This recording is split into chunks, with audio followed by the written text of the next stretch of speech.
The Al Pacino paradox. Everyone knows Al Pacino if you're in the business of consuming media and cinema. At least I hope you do. I am an Al Pacino fan. A lot of people are Al Pacino fans, judging by his massive amount of films in his filmography. He's an extremely acclaimed actor. And rightfully so. His run in the 70s with Dog Day Afternoon, Serpico, obviously the Godfather movies, and plenty of others. But that being said, his evolution from, Michael Corleone, which is a beautiful, deep character with extreme presence and a quiet nature about him, a quiet power, a character that speaks without speaking per se. I watched an Al Pacino movie last night, and let me tell you, it's a film called Carlito's Way, if you don't know it. Let me tell you, I could not get into this movie. And I love Al Pacino. I think he's a phenomenal actor. Francis Ford Coppola fought with Paramount to get Al Pacino into The Godfather because he knew Al Pacino was such a good actor. And that's 100% true.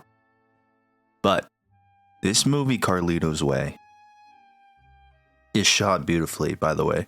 Brian De Palma does a great job shooting the film, but the characters are over the top.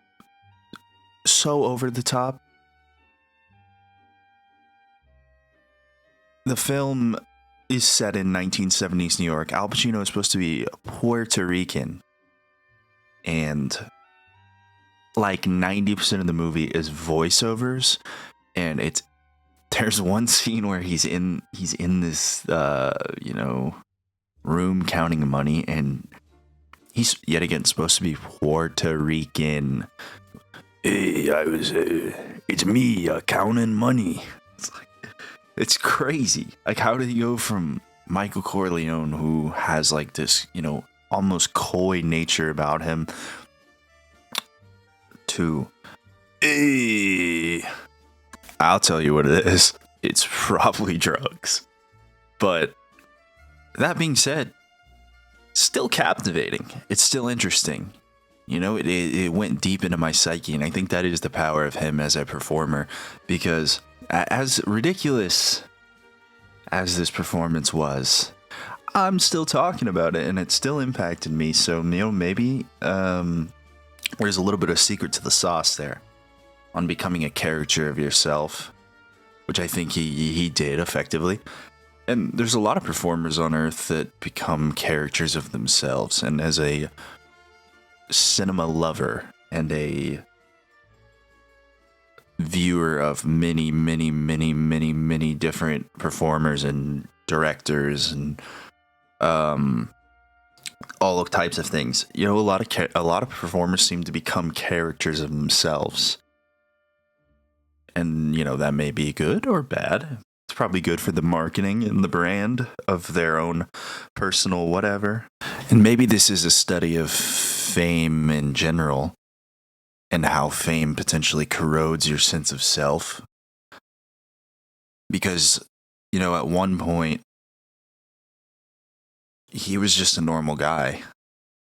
They all were just normal guys. They all are normal people, but the fame and, constant stimulation and noise around you, and people saying this and that and this and that to you, it probably does affect you in a strange way. And maybe you do become a character of yourself because, you start to believe the stories about you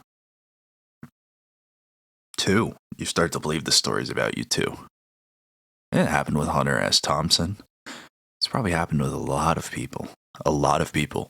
So, I don't even blame him. And it's also, maybe a beautiful butterfly evolution, because he does evolve, and that is the human condition. And that is a beautiful thing about human condition. But I will say 70s movies are much Much better. I think if you want a recommendation, Dog Day Afternoon's a phenomenal performance, phenomenal movie. In general, Sidney Lumet. I got an opportunity to see it on film print in a movie theater, and it was a phenomenal experience. So I recommend if you any way you can get that movie, you should watch that movie. It's absolutely phenomenal. Very interesting. In line with kind of what we're dealing with now in a lot of ways with the social unrest. So I recommend.